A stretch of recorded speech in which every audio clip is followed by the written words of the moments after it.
তার একটা চিত্র এখান থেকে জাতির কাছে মেসেজ যাবে বলে মনে করি এবং জাতির একটা মেসেজ এখান থেকে তারা ধারণ করতে পারবে।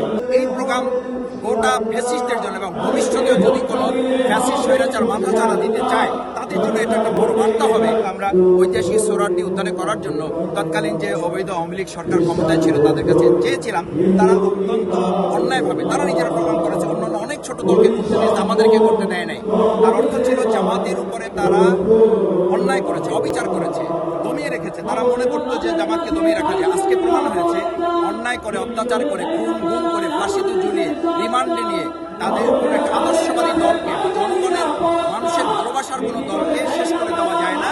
আজকের এই 19 জুলাই 2025-এর এই প্রোগ্রাম গোটা ফ্যাসিস্টের জন্য এবং ভবিষ্যতেও যদি কোনো ফ্যাসিস্ট স্বৈরাচার মাথা চাড়া দিতে চায় তাদের জন্য এটা একটা বড় বার্তা হবে যে কোনো দলকে মানে শক্তি প্রয়োগ করে, বল প্রয়োগ করে, ফাঁসি দিয়ে, খুন করে, গুম করে, নির্মম নির্যাতন নিপীড়ন করে, মামলা হামলা রিমান্ড দিয়ে তাদেরকে দমিয়ে রাখা যায় না। সেই মেসেজ আজকে এখান থেকে জামাত দিতে সক্ষম হয়েছে আপনাদের ভালোবাসা, জনগণের দোয়া।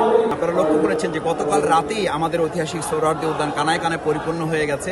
সকাল থেকে আমরা বেসিক্যালি আমাদের মূল গেটগুলো শুধুমাত্র ভিআইপিস যারা, সিনিয়র সিটিজেন যারা, সাংবাদিক যারা, বুদ্ধিজীবী যারা, আমন্ত্রিত অতিথি যারা, তাদের জন্য শুধু আমরা ওপেন রেখেছি। বাকি সাধারণদের জন্য আমাদের ইতিমধ্যে বাবুবাজার, সদরঘাট, তারপরে ওদিকে গাবতলী, কল্যাণপুর, এদিকে যাত্রাবাড়ি সহ কমলাপুর রেল স্টেশন থেকে এখন যারা নামছেন কেউই আর সামনের দিকে আগাতে পারছেন না।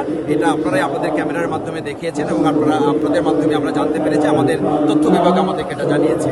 দ্বিতীয় হচ্ছে আজকের মূলত প্রোগ্রাম হচ্ছে 7 দফা দাবি বাস্তবায়নের লক্ষ্যে জামাত ইসলামী আমিরে জামাত জাতীয় নেতৃবৃন্দ কথা বলবেন। সেখানে আমরা জোট তো এখানে স্টেজেই একটা জোট হবে।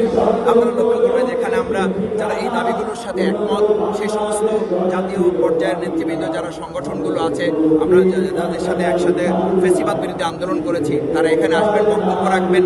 তো আর মানে এই জোটের ব্যাপারটা মূলত যখন আরও সামনের দিকে নির্বাচনের রোডম্যাপ প্রকাশিত হবে বা রোডম্যাপের দিকে আস্তে আস্তে আগাবে তখন জোটের ব্যাপারটা আরও পরিষ্কার হবে এবং জোট তখন আরও ম্যাচিউর হবে।